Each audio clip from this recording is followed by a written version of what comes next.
तो ज्ञान यज्ञ तत्व ज्ञान यानी सत्संग है। सत्संग वो तत्व ज्ञान है जो सब सद्ग्रंथों के अनुकूल हो, वो तत्व ज्ञान है।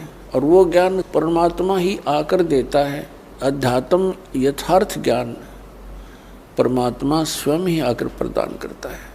बाकी तो जीव संज्ञा के प्राणी हैं, जीव संज्ञा में हैं, वो अपने अपने अनुभव अटकल लगाते रहें, लेकिन यथार्थ ज्ञान परमात्मा ही बता सकता है। अपने द्वारा रची हुई सृष्टि को स्वयं ही वो ठीक ठीक विस्तार के साथ बताता है। ऐसा वेदों में प्रमाण है।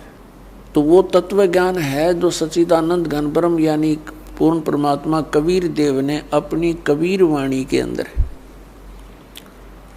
जो ज्ञान बताया है, वो तत्व ज्ञान है।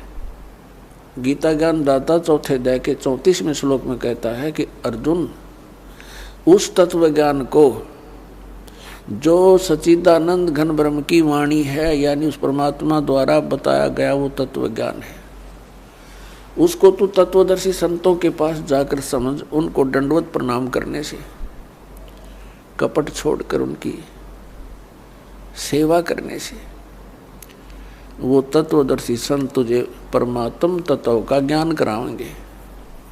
इससे ये सिद्ध हुआ कि गीता ज्ञान दाता भी उस तत्व ज्ञान से अपरिचित है।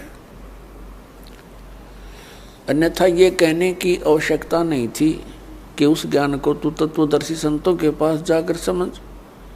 जब गीता जी के 18 अध्याय बोले तो एक अध्याय और बता देता, इनको ज्ञान होता था, इसको ज्ञान नहीं।